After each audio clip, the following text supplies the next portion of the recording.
헨리 포드라고 하는 사람의 이야기 가운데 이런 이야기가 있습니다. 이 헨리 포드는 자동차 조립 공정을 통해서 포드 자동차라는 아주 세계적인 자동차 회사를 만든 사람입니다.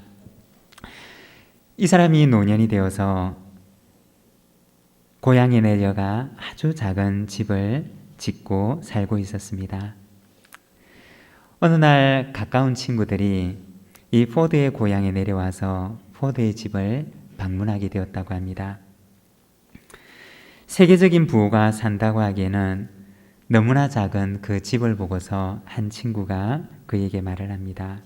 여보게, 백만장자가 사는 집 치고는 너무 작지 않은가? 그러자 포드가 그 친구에게 이렇게 얘기를 했다고 합니다. 집은 크기가 문제가 아니라네.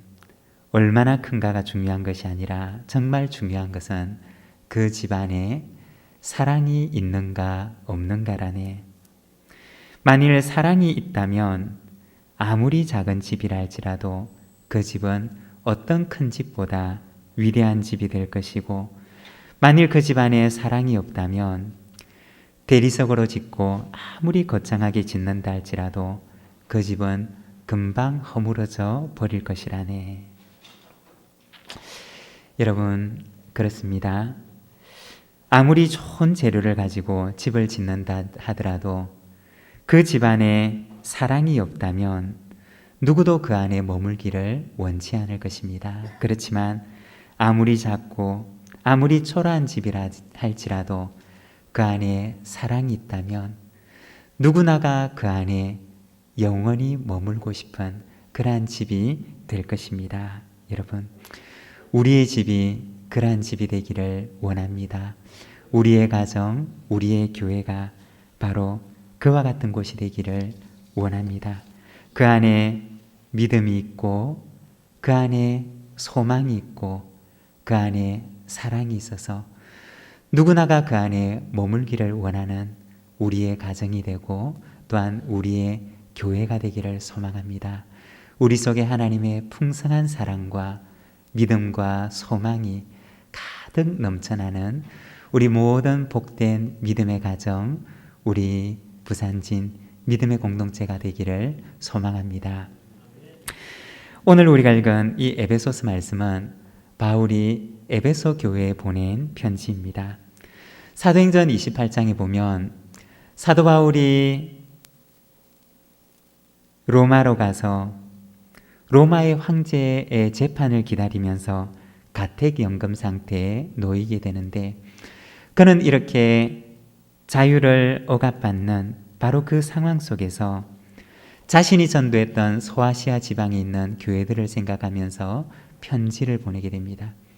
이렇게 가택연금 상태에서 보내었던 그의 편지가 오늘날 우리가 읽고 있는 옥중서신이라고 하는 편지로 남아 있습니다. 에베소서, 빌립보서, 골로새서, 빌레몬서, 이와 같은 서신이 바로 바울이 로마에서 가택연금 상태 가운데서 보낸 편지입니다. 그 편지 가운데 하나가 오늘 우리가 읽고 있는 이 에베소서 말씀입니다. 바울이 보냈던 편지들을 보게 되면 크게 그 내용이 두 부분으로 나뉘어져 있는데, 복음에 대해서 그리고 복음에 합당한 삶에 대해서 말을 합니다. 바울은 먼저 그의 편지에서 복음을 소개합니다. 그리고 이어서 그 뒷부분에서는 그러면 복음에 합당하게 살아가는 것이 어떤 것인가에 대해서 말을 합니다. 다시 말해 복음과 복음에 합당한 삶은 둘이 아니라는 것입니다. 바울은 언제나 그의 편지 속에서 이 복음에 대해서 얘기를 하고 이어서 복음에 합당한 삶은 어떠한 삶인가에 대해서 말하는 것입니다. 오늘 우리가 읽었던 에베소서 말씀 4장 20절에 보면 이렇게 말씀합니다. 오직 너희는 그리스도를 그같이 배우지 아니하였느니라.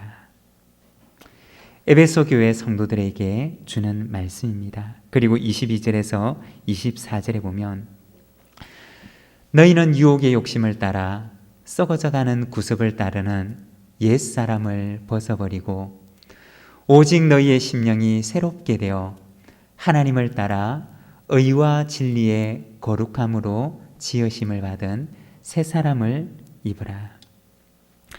바울은 에베소 교회 성도들에게 너희는 그리스도를 그렇게 배우지 않았다고 이야기를 합니다.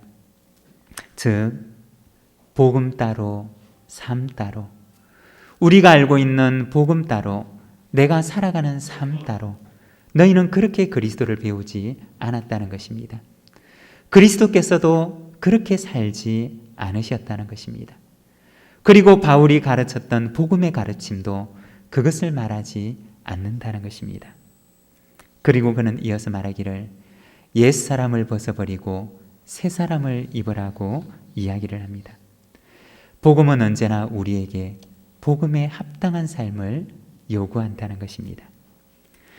바울은 이 에베소서 말씀을 통해서 그러면 복음에 합당하게 살아간다는 것이 어떤 것인가에 대해서 말씀을 하시는데, 특별히 우리의 가정에서 에베소서 5장에 보면 남편과 아내와의 관계에서 복음에 합당한 삶이란 어떤 것인가, 에베소서 6장에 가서는 자녀와 부모와의 관계에서 복음에 합당한 삶이란 어떤 것인가, 그리고 이어지는 에베소서 6장의 말씀에 보면 종과 상전과의 관계에서 우리의 일터에서 복음에 합당한 삶이란 어떤 것인가를 보여줍니다. 그리고 우리의 가정에서, 일터에서 복음에 합당한 삶을 살아가기를 바울은 요구합니다. 오늘 우리가 읽었던 에베소서 6장의 말씀은 바울이 에베소 교회 가정들에게 주는 편지입니다. 권면의 말씀입니다. 특별히 자녀와 부모들에게 주는 권면의 말씀입니다. 오늘은 우리가 이 말씀을 통해서 오늘 우리에게 주시는, 오늘 우리의 가정에 주시는 권면의 말씀을 우리가 함께 듣고 묵상하기를 원합니다. 먼저 첫 번째, 바울은 권면합니다. 가정을 주 안에서 세우라. 1절의 말씀을 보면 이렇게 말씀합니다. 우리 같이 한번 읽도록 하겠습니다. 자녀들아, 주 안에서 너희 부모에게 순종하라. 이것이 옳으니라.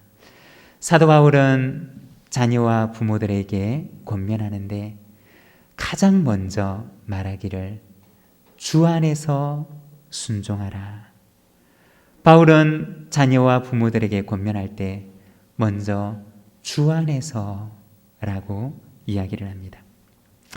바울의 모든 권면의 그 토대는 바로 이 주 안에서 라고 하는 말입니다. 에베소서 5장에 보면 남편과 아내에게 권면을 하는데 이 주 안에서 라고 하는 말을 남편과 아내에 대해서는 조금 다른 말로 표현하는데 죽게 하듯이라고 하는 말로 표현을 합니다. 에베소서 5장 22절 말씀 우리 같이 한번 읽도록 하겠습니다. 아내들이여 자기 남편에게 복종하기를 죽게 하듯 하라. 여러분, 아내들에게 무엇이라고 권면을 하느냐? 자기 남편에게 복종하기를 죽게 하듯 하라고 얘기를 합니다. 여러분, 누구에게 하듯이 하라고 얘기를 하고 있습니까? 주님께 하듯이. 여러분, 아내된 여러분, 남편을 대할 때 주님을 대하듯이 대하시기를 바랍니다. 남편을 대할 때 내가 주님이라면, 이분이 주님이라면 내가 어떻게 대할까? 라고 하는 그 마음을 가지고 남편을 대하시기를 바랍니다. 사도 바울은 에베소서 말씀을 통해서 아내들을 향하여 권면하기를 자기 남편에게 복종하기를 죽게 하듯 하라고 얘기를 합니다. 마치 남편을 대하기를 주님을 대하듯이 대하라고 하는 것이 바울의 권면이며 복음의 가르침인 것입니다. 그러면 남편에게는 무엇이라고 권면을 하느냐? 에베소서 5장 25절에 보면 이렇게 말씀합니다. 우리 같이 한번 읽도록 하겠습니다. 남편들아, 아내 사랑하기를 그리스도께서 교회를 사랑하시고 그 교회를 위하여 자신을 주심같이 하라. 남편들에게는 무엇이라고 권면을 하느냐? 아내를 사랑하되 주님께서 교회를 사랑하신 것처럼, 주님께서 교회를 위해서 자기를 주신 것처럼 너도 아내를 위하여 그리하라고 이야기를 합니다. 바울의 이 가르침 속에는 언제나 그 중심에는 그리스도께서 계셨던 것입니다. 아내를 향한 가르침에 있어서도 그렇고, 남편을 향한 권면에 있어서도 그렇고, 바울의 가르침 속에는 언제나 이 주님께서 계셨던 것입니다. 아내를 향하여 권면할 때는 주님을 대하듯이 남편을 대할 것을 권면하고, 남편을 향하여 권면할 때는 아내를 사랑하되 주님께서 교회를 사랑하신 것처럼, 주님께서 교회를 위해서 자기의 생명을 주신 것처럼 너희도 그렇게 아내를 사랑하라고 권면하는 것입니다. 그러면 일터에서는 어떻게 권면하느냐? 에베소서 6장 7절에 보면 종과 상전들을 향하여 권면하는데 이렇게 말합니다. 우리 같이 한번 읽겠습니다. 기쁜 마음으로 섬기기를 주께 하듯 하고 사람들에게 하듯 하지 말라. 바울은 우리의 일터 가운데 종과 상전들을 향하여 권면하기를 기쁜 마음으로 섬기되 주님께 하듯이 하고 사람에게 하듯이 하지 말라고 이야기를 하는 것입니다. 이것이 바울의 모든 권면의 토대 위에 있는 것입니다. 그 권면의 토대는 누구를 만나든지 무엇을 하든지 마치 주님 앞에 하듯이, 주님께 하듯이, 주님께서 하신 것처럼 너희도 그렇게 하라고 이야기를 하는 것입니다. 사랑하는 여러분, 모든 사람을 대할 때 주님을 대하듯이 대하시기를 바랍니다. 모든 일을 하되 주님께서 하신 것처럼 하시기를 바랍니다. 모든 사람을 대하고 사랑하되 주님께서 사랑하신 것처럼 그렇게 사랑하시기를 바랍니다. 마태복음 25장 10절에 보면 예수님께서 제자들에게 말씀하십니다. 여기 내 형제 중 지극히 작은 자 하나에게 한 것이 곧 내게 한 것이니라. 주님께서는 말씀하시기를 여기에 있는 지극히 작은 사람, 그 사람에게 한 것이 바로 내게 한 것이다 라고 하십니다. 다시 말해 모든 사람을 대할 때 어떤 사람을 대하든지 그가 주님인 것처럼, 그가 바로 나인 것처럼 너희는 그렇게 대하고 그렇게 관계를 맺으며 그와 같이 살아가라고 말씀하시는 것입니다. 여러분, 모든 사람을 대할 때 바로 주께 하듯이라고 하는 이 원리를 가지고 살아가시기를 바랍니다. 모든 우리의 관계를 가질 때 바로 주님이 우리의 관계 중심이 되는 그러한 삶을 살아가는 저와 여러분의 삶이 되기를 소망합니다. 오늘 우리가 읽었던 이 부모와 자녀를 향한 권면에서는 이것을 무엇이라고 표현하느냐? 주 안에서 라고 이야기를 합니다. 표현은 다르지만 주 안에서라고 하는 말과 주님께 하듯이 라고 하는 말은 사실은 같은 의미입니다. 우리의 가정 가운데 가장 중요한 원리는 바로 주 안에서의 원리, 주께 하듯이의 원리를 따라 우리의 가정을 이루어가라는 것입니다. 여러분, 남편을 대하든지 아내를 대하든지 부모를 대하든지 자녀를 대하든지 우리의 모든 만남과 관계 속에서 바로 주 안에서의 원리와 주께 하듯이의 그 원리를 따라 가정을 세워나가는 우리 모든 믿음의 가정들이 되시기를 바랍니다. 두 번째는 가정을 순종과 공경으로 세우라고 말씀합니다. 1절에서 3절까지 말씀, 우리 오늘 읽었던 말씀인데 같이 한번 읽도록 하겠습니다. 함께 읽겠습니다. 자녀들아, 주 안에서 너희 부모에게 순종하라. 이것이 옳으니라. 내 아버지와 어머니를 공경하라. 이것은 약속이 있는 첫 계명이니 이로써 내가 잘되고 땅에서 장수하리라. 여러분, 오늘 우리가 읽은 1절에서 3절까지 말씀은 바로 자녀들에게 주시는 권면입니다. 먼저 주 안에서 너희 부모에게 순종하라고 얘기를 합니다. 이 말은 모든 자녀들을 향하여 주시는 권면인데, 주님께 순종하듯이 부모에게 순종하라고 얘기를 합니다. 그리고 공경하다라고 하는 말은 부모에 대한 존경의 의미와 함께 부모에 대한 부양의 의무를 감당하라고 하는 권면입니다. 제가 30대 초반에 부목사로 사역을 할 때 저에게 목회를 가르치셨던 목사님께서 하셨던 말씀 가운데 제가 잊을 수 없는 그런 말씀이 있습니다. 이 목사님은 그 부모님께서 이북에서 내려오신 분이셨는데, 이 목사님은 많은 자녀들 가운데 막내 아드님이셨습니다. 5월이 되면 간혹 그 목사님께서 부모님에 대해서 말씀을 하셨는데, 젊었을 때에는 힘이 없어서 부모님을 섬기지 못했고, 그리고 나이가 조금 들어서 이제는 조금만 힘을 내면 부모님을 섬길 수 있는데, 힘이 생기고 나니 부모님이 안 계시더라고 하는 말씀을 들은 적이 있습니다. 그리고는 후회하시기를, 왜 내가 그때 힘이 없다고 부모님을 섬기지 못했을까? 왜 내가 그때 빚이라도 내서 부모님을 섬길 생각을 못했을까? 라고 하는 후회의 말씀을 들은 적이 있습니다. 젊었을 때는 힘이 없어서 섬기지를 못하고, 이제 힘이라도 조금 생겼을 때는 부모님이 곁에 계시지 않아서 부모님을 섬길 수 없는 것이 우리의 인생이라는 것입니다.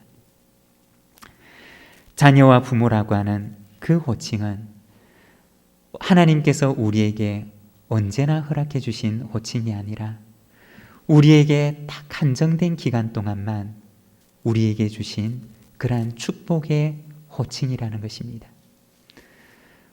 이 부모와 자녀와의 이 호칭이 관계적인 호칭이라는 것은 한쪽이 있을 때야지만이 비로소 다른 쪽이 의미를 가지는 호칭이라는 것입니다. 만일 이 둘 중에 한쪽이 없다면 나머지 한쪽도 의미를 잃어버리는 것이 바로 이 관계의 호칭이라는 것입니다. 부모와 자녀라고 하는 바로 이 관계는 하나님께서 우리에게 딱 한정된 기간 동안만 허락해 주신 축복의 기간입니다. 이 기간이 지나고 나면 아무리 그렇게 불리고 싶어도, 그렇게 부르고 싶어도 부를 수가 없고 불릴 수가 없는 이름이라는 것입니다. 사랑하는 여러분, 하나님께서 우리에게 이 호칭을 허락해 주셨을 때, 이 축복의 기간에 우리가 주님께서 주신 그 축복을 누리며 순종과 공경의 도리를 다하는 우리 모든 믿음의 가정들, 우리 믿음의 자녀들이 되시기를 바랍니다. 부모에게 순종하고 부모에게 공경하되 최선을 다해서 순종하고 공경하시기를 바랍니다. 오늘 말씀에 보면 이것은 약속이 있는 첫 계명이니 이로써 내가 잘되고 땅에서 장수하리라고 말씀하십니다. 하나님께서 이스라엘 백성들에게 시내산에서 10가지의 계명을 주시는데, 그 10가지의 계명 가운데 그 어떤 계명에도 하나님께서는 약속을 주시지 않으셨습니다. 그렇지만 오직 이 한 가지, 부모를 공경하라고 하는 바로 이 말씀에는 하나님께서 약속을 주셨는데, 잘 공경하고 잘 순종하는 그 자녀는 잘되고 땅에서 장수하는 복을 줄 것을 하나님께서는 약속하셨습니다. 여기서 잘 된다고 하는 것은 형통함을 말하는 것이고, 장수한다 라고 하는 것은 하나님께서 주신 그 생명을 충만하고 풍족하게 누리는 상태를 말하는 것입니다. 하나님께서는 모든 가정들에게 부모에 대한 순종과 공경을 말씀하시고, 그리고 그 명령 속에는 하나님께서 특별한 축복의 약속을 허락해 주셨는데, 부모를 잘 공경하고 순종하는 자녀에게는 그가 잘 되고 하나님께서 그를 형통케 하실 것이고, 하나님께서 그에게 주신 생명을 풍족히 누리도록 하나님께서 그의 생명에 복을 주실 것을 말씀하셨습니다. 사랑하는 여러분, 우리 모든 믿음의 가정에 자녀들이 되시는 여러분, 부모에게 순종하고 최선을 다해서 부모를 공경하시기를 바랍니다. 그리하면 하나님께서 이 땅에서 잘되고 그 생명을 풍족히 누리게 하시는 그러한 은혜를 주실 줄로 믿습니다. 이 약속을 우리의 유업으로 누리는 우리 모든 믿음의 가정들이 되시기를 바랍니다. 그리고 세 번째는 가정을 주의 교훈과 훈계로 세우라고 말씀하십니다. 4절의 말씀을 우리가 같이 한번 읽도록 하겠습니다. 함께 읽겠습니다. 또 아비들아, 너희 자녀를 노엽게 하지 말고 오직 주의 교훈과 훈계로 양육하라. 부모들을 향하여 주는 권면입니다. 너희 자녀를 노엽게 하지 말고 오직 주님의 교훈과 훈계로 양육하라고 말씀합니다. 주님의 교훈과 훈계로 양육하라는 말은 자녀가 나의 소유가 아님을 기억하라는 말입니다. 이 자녀가 나의 소유나 나의 일부분이 아니라 이 자녀는 하나님께서 나에게 잠시 맡기신 하나님의 자녀임을 기억하라는 것입니다. 그래서 하나님의 뜻대로 하나님의 교훈과 훈계로 이 자녀가 하나님 앞에 살아갈 수 있도록 그렇게 그 자녀를 양육하라는 것입니다. 그런데 우리는 살아가면서 때로 이 사실을 잊어버리며 살아갈 때가 많이 있습니다. 이 자녀가 하나님께서 나에게 맡기신 하나님의 자녀라는 사실을 잊어버리며 살아갈 때가 있습니다. 내 마음대로 해도 되는 줄 알고 내 마음대로 이 자녀들을 마치 나의 소유의 한 부분인 것처럼 그렇게 생각해도 되는 것처럼 살아갈 때가 있습니다. 예전에 제가 전도사로 사역을 할 때 시골에 있는 한 교회에서 사역을 했던 적이 있었습니다. 그 교회 옆에는 작은 대안학교가 하나 있었는데 그 대안학교에서 제가 청년 시절에 주일학교에 다니는 아이를 가르쳤던 그 아이가 그 학교에 다니고 있는 것을 보았습니다. 그리고 그 아이를 만나서 잠시 교제를 했는데 마침 그 아이가 그 학교에 기숙사 생활을 하고 있었습니다. 그 아이에 대한 기억을 더듬어 보게 되면 그 아이가 주일학교 시절에 주의가 많이 산만했고 거의 1년 52주 예배를 드리게 되면 한 주도 가만히 앉아서 예배를 드린 적이 없는 그러한 친구였습니다. 예배 시간 내내 그 예배실을 돌아다니면서 예배를 드렸던 그러한 아이였습니다. 생각해보면 그 아이 때문에 그 부모가 얼마나 속상한 일이 많았을까 하는 생각도 듭니다. 그런데 나중에 알고 보니 이 아이는 ADHD라고 하는 주의력 결핍 장애라고 하는 그러한 연약함을 지니고 있는 아이였습니다. 그 아이와 대화를 나누는데 이 아이 마음속에 아버지에 대한 아주 많은 상처를 가지고 있는 것을 알 수가 있었습니다. 아마도 부모의 기대대로 자라주지 않았을 것이고 그것으로 인해서 부모와 많은 갈등을 겪으면서 이 아이 속에 많은 상처와 그리고 아픔을 가지고 있었던 것을 이 아이를 통해서 들을 수가 있었습니다. 아마도 이 아이는 평생 그 아픔과 그 상처를 가지고 살아가게 될 것입니다. 때로는 우리의 자녀들이 부모의 기대대로 자라지 않을 수 있습니다. 때로는 이 아이 속에 하나님께서 새겨주신 그 결이 부모가 기대했던 결과는 다를 수가 있을 것입니다. 나무마다 자기의 고유의 결을 가지고 있듯이 하나님께서 이 아이에게 주셨던 그 결이 부모가 처음 생각하고 부모가 기대하고 부모가 원했던 그 결과는 다른 결을 가진 아이일 수가 있을 것입니다. 그렇지만 아이가 가지고 있는 그 고유한 결이 부모의 기대와 다르다고 해서 무가치한 것이 아님을 우리가 기억해야 한다는 것입니다.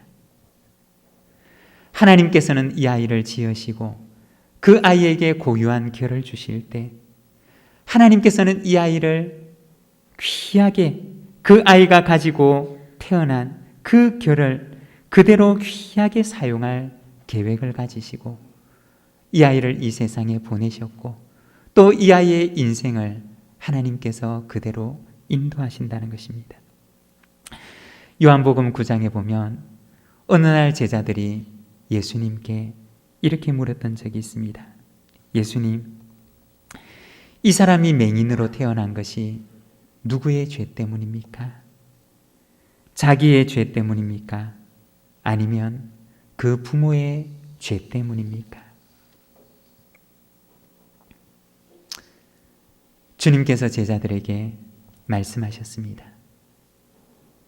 이 사람이나 그 부모의 죄로 인한 것이 아니라 이 사람을 통해서 하나님께서 하시고자 하시는 일을 나타내기 위함이다고 하셨습니다. 시각장애를 안고 태어난 그 아이로 인해서 그 가정과 그 부모가 얼마나 아픈 시간들을 보내었을까요? 얼마나 많은 눈물의 시간들을 보내었을까요? 제자들은 주님께 주님 이것이 누구 때문입니까? 라고 묻는 그 질문에 주님께서는 말씀하시기를 아니다. 주님의 영광을 위해서다. 이 아이를 통해서 하나님께서 하시고자 하시는 일을 나타내실 것이고 이 아이를 통해서 하나님께서 영광을 받으실 것이다 라고 말씀하셨습니다. 하나님께서 아이에게 주신 결이 부모가 기대하는 결과는 다를 수가 있습니다. 그렇지만 하나님께서는 각 자녀마다 그에게 고유한 결을 주시고 그리고 그가 가지고 있는 그 고유한 결을 통해서 영광 받으실 계획을 가지고 계신다는 것입니다. 오직 부모가 해야 할 일이 있다면 하나님의 계획을 믿으면서 그 아이를 주님의 교훈과 훈계로 양육하며 하나님의 자녀로 양육하는 것 뿐일 것입니다. 사랑하는 여러분, 우리의 자녀들을 양육하되 하나님께서 그에게 주신 그 고유한 결을 우리가 인정하고 받아들이며 이 아이가 가지고 있는 그 결을 통해서 하나님께서 영광 받으실 계획을 가지고 계심을 믿으며 자녀를 하나님의 자녀로 세워나가는 우리 모든 믿음의 가정들이 되시기를 바랍니다. 우리보다 내가 가진 계획보다 훨씬 크신 계획을 가지고 계신 하나님께서는 우리의 자녀를 통하여서 영광 받으실 놀라운 계획을 가지고 계심을 믿습니다. 사랑하는 여러분, 오늘 우리의 가정을 어떻게 세워나가기를 원하십니까?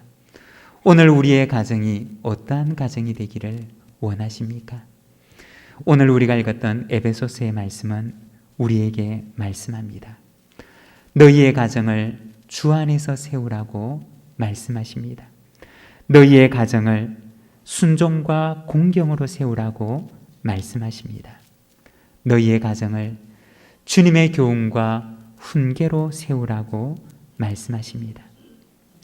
우리의 가정 가운데 주님께서 계시고 우리의 가정 가운데 순종함과 공경함이 있고 우리의 가정 가운데 주님의 교훈과 훈계가 있을 때 그 속에 하나님의 은혜와 축복이 넘치는 아름다운 복된 가정이 될 줄로 믿습니다.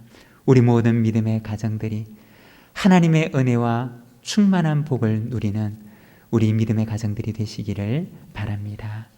우리 함께 기도하기를 원합니다. 하나님, 우리의 가정을 주 안에서 세우는 가정이 되게 하소서.